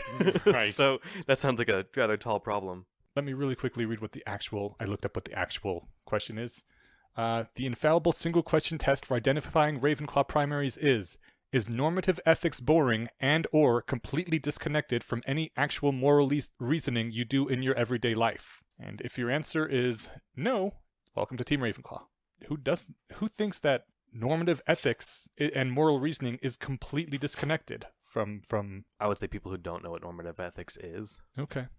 Or people who don't care about But I the mean, kind if of you explain conversation. it to them, then they would still say, no, that's disconnected to what I do when I do morality. Yeah, I don't understand the question either. If you define normative ethics, what would you say? If I said I don't understand the question. The thinking of how things should be and actually having a formal system for ethics that applies universally and preferably in all cases when possible, but like a systemized ethics. And people will say, I agree that that's a thing, but that doesn't relate to how I actually conduct my good life. Yes. Pausing to think. So much so that the people who don't say that are Ravenclaw. So you could say, yes, that's all fun hoity-toity conversation that people like Peter Singer have, but at the end of the day, we're going to just do whatever we want, right?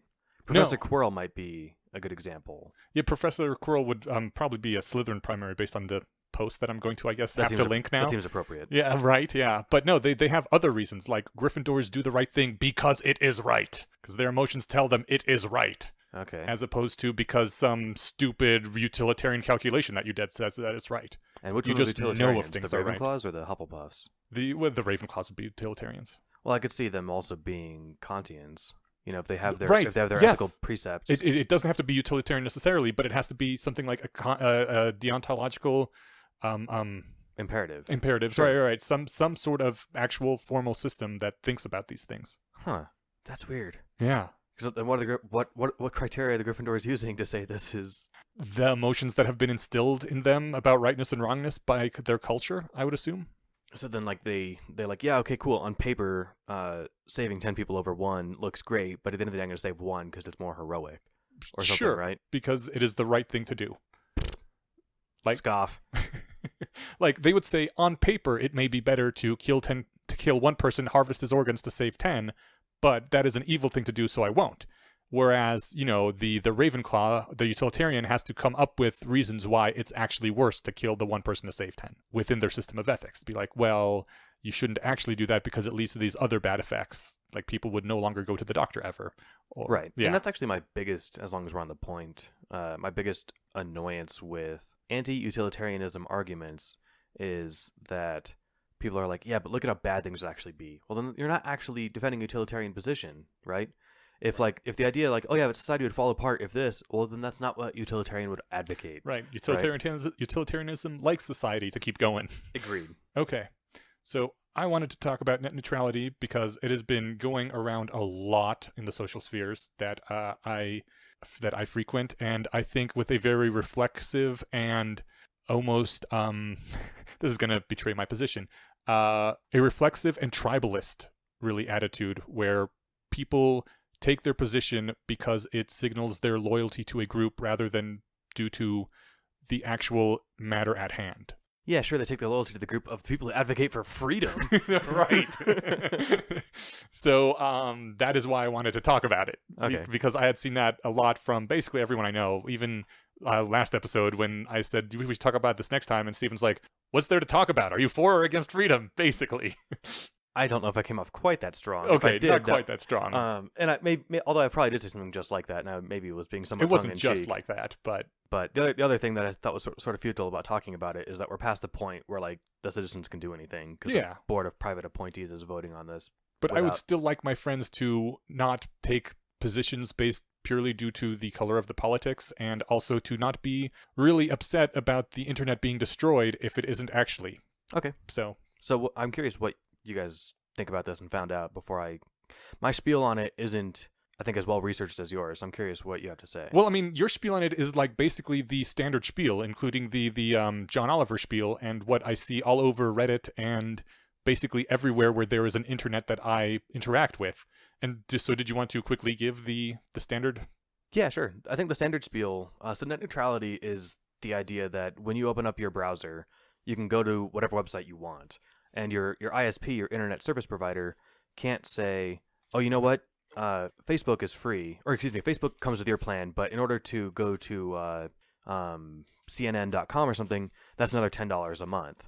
So it's the idea that you get access to this utility, and people who are pro net neutrality think of the internet, I think rightly, as a utility, in that your ISP shouldn't be allowed to dictate to charge you differently based on what you're doing with it or where you want to go. An analogy might be like your electric company charges you per kilowatt hour. They don't charge you if you're running refrigerators or servers or power drills or whatever it is. They're just charging you for the internet or for the electricity. Actually, they kind of do, because if you choose to run more power consuming things, then you will pay more money. You're paying per kilowatt hour, but like it doesn't you're not paying because of what you're doing with that electricity. You're just paying for the electricity. Okay.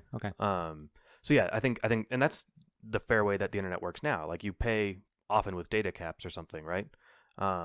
So yeah, you can't be using a terawatt or a terabyte a day transferring data because they're that's clogging up their infrastructure, or the infrastructure, not theirs. That's kind of important. But the idea that they can't dictate what you're doing or what you have access to without, the other way to think about it, if you're online at all on some circles, there was this big explosion over EA.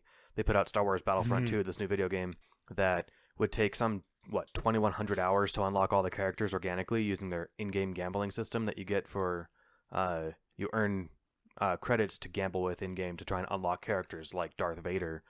So as opposed to just unlocking different lightsaber colors or cosmetic things, you're unlocking like key players with either having to spend many hundreds of hours of in-game time, or you can just spend you can spend money on microtransactions and spend many hundreds of dollars. I can't remember the numbers, so some hundreds of dollars to unlock everybody if you wanted, maybe more. Mm-hmm. So people who are worried about net neutrality going away are kind of worried about that's how the internet could work out. If you enjoy browsing Reddit or Facebook or getting your news from whatever news source you like, it could be that if your ISP, say if like Comcast, for whatever reason decides, you know what, Fox News and Breitbart and what's that other insane news channel? InfoWars all come with a standard package of $40 a month. If you want access to partisan news sources, or no, I mean like I just throwing this out there as an example.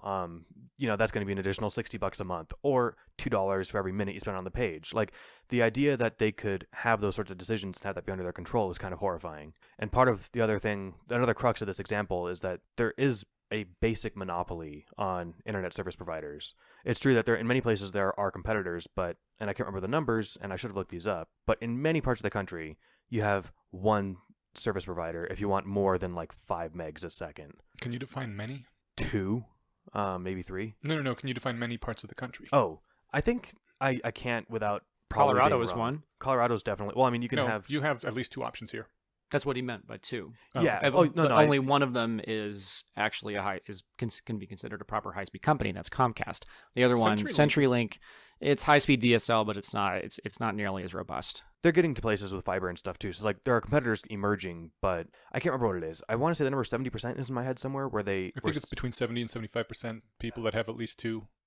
Well, I thought it was 70 that had access to one good internet service provider. I mean, good, again, depends on how you define it, but I was 70 to 75% of people that had access to 2 or more providers that provided at least 10 megabits per second.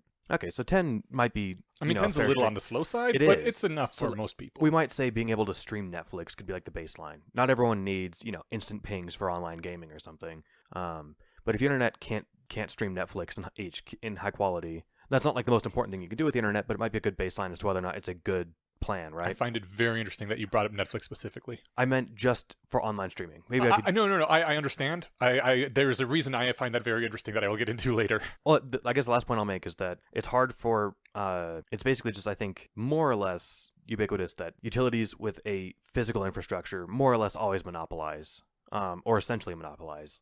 Like, if your water sucks, you don't have 6 other water companies you can ask to say, I'm going to go to them instead if you guys don't up your game, right? It's not like there are 6 different water hoses connecting to your house that you can pay to use one of them. So that's sort of how the internet works. And much of that was put together with taxpayer money as well, which is another argument for it being staying public and neutral. That's the quick version of the central argument, I think. I'm curious as to what the argument against that is. The argument against that is basically... The net neutrality debate is basically large corporations fighting with each other over who has to pay what in order to deliver content to us, and getting the government involved in that to support their side. And that what you have been told is basically a load of horseshit. That it is theoretically possible, just like it is theoretically possible that I could create a nuclear bomb in my backyard, but it's not actually going to happen. And before you ask, yes, it is theoretically possible for me to create a nuclear bomb in my backyard. Well, I think the comeback to that might be that making it legally barring you from doing so is still a good idea, even if it's really hard, right? Or really unlikely. Yes, but that is not what the so-called net neutrality does, and whoever branded it net neutrality was a fucking genius, because it is a great name, but basically what it is regulation of the internet by the government. And first of all, I am in general against the government being a highly regulatory thing. I think they have screwed the pooch hardcore in most things they try to regulate. The FDA kills a lot more people than it saves, and it made the war on drugs possible, which has fucked much of our society. There's so many examples of regulation being awful that I distrust it inherently, and I think even more so in the fast-moving, quick-changing tech sector, which governments cannot keep up with. But to give the quick recap about what actually the issue comes down to is, when people say net neutrality, they kind of assume, they have the vision of the internet as it was back in the late 90s and early 2000s still, where there was just like a central net, and anyone could connect to the net and get data from anyone else on the net, right? And so you would think that Netflix has their servers where they have all their movies and they connect to the net to make them available to people, and your computer connects to the net and you can go wherever you want on the net, and if you want to, you go to Netflix and you get their movies streamed to your computer over the internet. Everything's great. And at some point, they have to go through your ISP, obviously, because your internet service provider is the company that provides the internet to your house, which is not actually how it works anymore, due to the fact that there has been much concentration of back in the 90s and 2000s, like everyone was on the internet. There were lots of small things. It was like mom and pop Wild West. There was no mega corporations yet. Now on the internet, half of all, I think it was either 50 or 60% of all internet traffic comes from 30 entities. Google, Netflix, Apple, Amazon, yeah. Facebook, yes. And those companies have a problem with getting all their content to their various people that want to use it fast enough. So they no longer connect to the internet and then route it to your house. They go to your internet service providers and set direct pipelines from their computers to the internet service providers. So you don't have to go through the wider net itself. You just get it directly from your ISP. In some cases, and the term here is peering, they actually take their computers and install them in your ISP's building so that you can get directly the shortest path possible, and the ISP charges them for this. Well, sometimes. At first they didn't, because it was a wonderful idea on everyone's behalf. It reduced the amount of net traffic out there to have, and this is the reason, like Netflix, there's not just one Netflix server with their movies on it. They have in various ISPs across the country, their computers set up in the same building connected to the ISP computers, so you get it directly from there. Netflix, when it was getting really big, had a problem with one of their providers, I believe it was Cogent, who sold them, they could give them all this bandwidth, and it turned out they couldn't give them all that bandwidth. And so they started prioritizing who got what data, and some data was more important. So during high traffic peak times, Netflix data was throttled back. Netflix was not very happy about this at all. They went and put together peering agreements with Comcast and other ISPs, but Comcast wanted to charge them some money for this, as they charged everyone else. And Netflix was like, we're huge, give us a break. And Comcast said, no, we charge everyone for this. And Netflix said, oh yeah? And then the net neutrality debate began, where they said, you know what? This is an issue of free access to the internet. Comcast is preventing us from having free access to the internet. This should not be legal. And the really fun part is, after they won that debate in 2014 and had the net neutrality, quote unquote, rules passed that made it illegal for Comcast to charge them for this, they promptly dropped out of the net neutrality debate, and they are not doing anything about it nowadays, because fuck, they got theirs. What do they care now? But it's not about getting to your house and restricting what sites you can and can't see. It's about corporations charging each other for large data services. And the reason it's important was, I grew up back in the AOL days where there was not that much infrastructure, and you actually did pay by the minute to connect to the internet, because there just wasn't enough ways to get to the internet for everyone to be on it all of the time.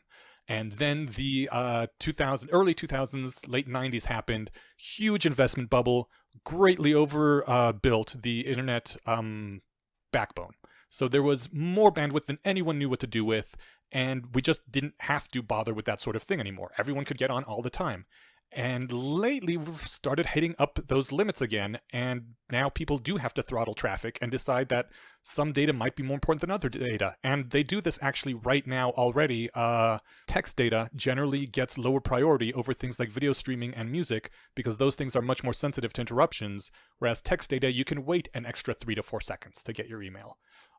So there is already that sort of discrimination going on, and now there needs to be some sort of way to fund the expansion of the infrastructure, and charging the people who use more data, like Netflix, like Amazon, more for that is probably a logical way of doing it. And the reason I dislike the term net neutrality, quote unquote, is because when the internet first came to be, there was basically no restrictions or regulations on it at all. And everyone is like, things are going to become horrible. The various ISPs will start, you have to pay extra if you want to go to non-Fox websites if your ISP is in bed with Fox. But that never happened before the regulations that were in place in 2015. And everything worked fine before, because generally private enterprise doesn't want to piss off its customers like that. People would probably riot. Riot is a bad term, but that is a way for ISPs to piss off their customers. And the thing that usually happens when that sort of thing happens is people switch carriers to someone else. And you say that there aren't a lot of options for a lot of people, but most people have at least 2 options, some that aren't great, but there is the option out there. More importantly, there's more and more options being provided. Fiber is being laid down in lots of municipal districts. Google is putting their own fiber programs in place. Wireless is becoming much more reliable, to the point where sometimes I go on my cell network rather than my home Wi-Fi because it is more reliable at times. And that having the government regulate the internet more makes it harder for newcomers to get in. It stifles competition. New ISPs don't show up as much, and so it locks the monopoly down for the people that are already there, like the Comcasts. And what we want is more providers, more competition, so that if they do start pulling shenanigans like that, we can jump ship to other people. I mean, that's how the internet worked before 2015, when these net neutrality regulations were put into place. The FTC enforced some transparency rules, and aside from that, it was the Wild West, and no one did do that to people. You didn't have your connections throttled. So you clearly know more about this than I do, which makes it hard for me to, like we talked about with that example from the guy at Burning Man, the climate science guy. Yeah. I don't have the ammunition to challenge everything that you said. Right. But, that just shows that I didn't do enough homework. I think what we really need to do is talk to Chase. I trust that Chase knows the right answer here. Chase probably has some opinions. There's a handful of things, like there was a big hubbub that I think 80% of all net neutrality comments were sent by bots, and 95% of the actual humans who wrote in about it were in favor of net neutrality. Okay. So that shows that the overwhelming majority of people who actually are behind this, and not the systematized distortion of the data, aren't going to get what they want. Yes, but I was also in favor of net neutrality after I saw the John Oliver piece, and it was only in the last few weeks when some people pointed out, look, this is just corporations fighting each other over who gets to pay who and getting the government involved. It has nothing to do with my access. That I was like, well, that sucks. I have bought into the propaganda, really? And that's when I started reading up on it. But I wonder if you bought into new propaganda.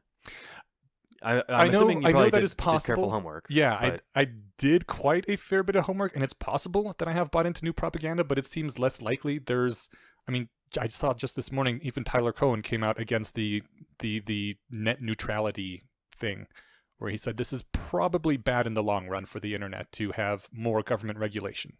Well, so I agree that government regulation is hard to defend, right? And that's why people who like small government and staying out of their business, have a point. Because how do you get some big monolith to especially a big monolith full of 70-year-olds who, don't know how, or use the same password for everything on their phone or something, right? These aren't the people you want making the calls on technology breakthroughs. But I guess the comeback that I might think of would be the whole net neutrality thing, for however you want to brand it, does make it illegal for, say, Comcast to, if you wanted to start a YouTube competitor, because people don't like YouTube for lots of reasons that make sense. But YouTube gives Comcast, I don't know, $1 million a month. That's more than that, whatever. Well, you can't do that if you're trying to build this startup, and they're just not going to connect to your service, or they're going to extremely throttle it because they get to decide the priorities. Yeah, but that's already the case. YouTube is part of Google. They're one of the people that put their servers in Comcast buildings, so you get faster. I mean, have you ever wondered why it is that if your connection is bad and you're not watching and you can't stream The Daily Show very well, you can go over to Netflix and watch their higher res stuff that streams just fine? It's because Netflix has their servers right there in Comcast, and Comedy Central doesn't. And yeah, there are places like Vimeo or Dailymotion that are kind of YouTube competitors, and they are slower because YouTube has their servers in Comcast, and the current regulations don't change that. So where do people like John Oliver and the people who buy into the version that he sells, why are they? Is this just seriously a distraction that people made this a fake debate to keep people busy, or it's do they care about something that's actually real? I mean, they care about something that they think is real, but there are very good PR people on both sides. Originally just on Netflix's side when they said fuck you to Comcast and took it to the public, who are good at swaying people that this is the way things are and that they will be harmed if the government doesn't come in and, support Netflix's side of the argument. I'm out of talking points. I guess I'll have to. I think it'd be fun to talk with Chase about this. Yeah. If, and I hope that air. people don't just entirely believe me and look into it themselves, but I want to at least get the view out there that, hey, this thing might be complete bullshit, and don't just believe that it is for a neutral internet. It's actually about corporations. Will you send me the stuff you read? Yeah. Cool. Yeah. I'll link it on the on our theBayesianConspiracy.com as well. Cool. That sounds good. Did you have anything to add? Where are you on this? I don't have enough knowledge or opinion to really say. I do agree with Inuyasha's argument that it is against the incentive of an ISP to charge people for things. I would say the only scenario in which that could be a case if there was some kind of a race to the bottom in terms of pricing, where Comcast says, if you only really want to have Facebook and a couple other things, we'll only charge you $9 a month. But of course we sell our full bundle, which has restrictions for whatever absurd price they charge. And you could conceivably have a price war between competitors, but that only works if you have a diverse marketplace of competitors, which we don't have in most communities. Right. Where 2 is not enough. You would need. New York City has quite a few options. I had Verizon Fios for a while. Oh my God, that was really nice. Oh, really? Verizon Fios was great. So, but I mean, for example, in Colorado, Comcast has gotten much better in the past 6-7 years. And I think it's very much due to CenturyLink coming in and being a decent competitor. They're not as good as Comcast, but they're also cheaper. Yeah, they're cheaper. Yeah. My grandmother has CenturyLink and it's fine. I got CenturyLink. It works for me. Yeah, it's fine. And Comcast also just became the butt of the jokes of everyone in many places, because it's like we hate you. Yeah. We desperately hate you because you are the worst ISP in the world, but we don't have a choice. Right. So that is a scenario in which I see kind of the kind of pricing tiers that people are kind of raising. I think that is a false fear. Because, like you said, ISPs are incentivized to provide good access to people. And I'm also not necessarily against that. My phone plan costs me about $12 a month because I only have 500 megabytes of cell data a month. That's all I ever use. And I was like, I don't want to pay $80 a month for unlimited cell when I don't use any of it. All I ever use my phone for is texting and occasionally calling. Mm-hmm. And the GPS, constantly doing that because, God, that thing is useful. Yes. And I'll check my email on it every now and then, but all of those are not data-intensive things. I can get by with $12 a month for 500 megabytes a month, and I'm very happy to do that. If there's some people out there who's like, look, the only thing I use the internet for is Facebook. Can I just get Facebook for $5 a month? Why the hell not? It's hard for me to argue with that. I feel like it opens the door to being slippery slope, but and I think that's still where I imagine people would draw contention, is saying, look, yeah, that sounds fine, but slippery slope arguments are where you say, if you grant this, it opens the door for a whole bunch of bad things. Mm-hmm. And it's a fallacy to say, if you grant this thing, all these bad things will happen. Right. Like, if you allow men to marry other men, then all of a sudden, where does it stop? Sure. But just because it's a fallacy to say it will cause this or whatever, it doesn't mean that slippery slopes aren't real, Mm-hmm. right? I'm trying to find how much data I used last month, and I think it was like 13 gigs. Jesus Holy Christ, mackerel. I use a lot of stuff, but I just rolled over on the 1st, so I can't find my previous months. I use about between 2 and 5 a month, but I pay $80 a month to Verizon for it. Yeah. And I could certainly get a much lower cost plan if I wanted to. Yeah. I mean, every now and then I'm like, I can't watch YouTube out and about. But then I'm like, I saved $60. So Yeah, I don't think it's necessary for one to be able to watch YouTube walking around. That's not necessary. yeah. The only thing it's necessary for is, oh, look at this funny cat video that I'm just going to show my friend on the sidewalk. You don't need to do that. That's Although fine. I do appreciate that Steven does have that data plan, because every now and then he'll show me cool things on YouTube on his phone. Yeah, that's I'm like, great. thank you. That is a cool service Great. you have provided me. So basically, you're a mooch. In some cases, he mooches off my good looks and interestingness. I'm currently on your Wi-Fi, so this works out. But yeah, all the net neutrality was basically implemented in 2015. There's been some various minor regulations going on since I think, the mid-2000s, but things were not this horrific hellscape that people paint them out to be before 2015. And so I don't think net neutrality is really that big a deal. See, I found a list that I was trying to dig up that was, I don't know, something like 20 cases of where it was this hellscape, where people's stuff was being throttled and they were paying for stuff they couldn't get and that sort of thing. There were conflict of interests of ISPs who also provided phone service or other things like that. They would basically completely block VoIP services. Right, or things I like do that. remember AT&T doing something like that. Quite a few companies would do things like that because it's like, well, we sell phone plans and we don't want people to use Skype because it's free. Right. So they have a natural incentive to not do that. Right, and I believe some sort of case was brought against them, right? I believe that in pretty much every case where things like that happen, that a regulator said, no, you can't do that. No. So government and regulation did a useful thing. It did. Every now and then it does. I just don't think the current debate is about that So like much. the EFF and the ACLU are all just bought into this propaganda machine? Are they in support of the current net neutrality rules? Yes, so far as I can tell. Okay. According to Net Neutrality Bot on Reddit, they're one of the places that are linked to that you can give money to support net neutrality. Oh, well, I love the EFF, and I will continue to give them money every year. But I will look more into why they are. I will read whatever statement they have put out as to why they are in support of these of the 2015 net neutrality over what is being proposed right now. I would say, speaking of the conflict of interest problem, I would say Comcast actually would be a great example of someone who has a huge conflict of interest, in that because they provide phone services and they charge a lot for it, they also provide television bundles and charge a lot for them. Yeah.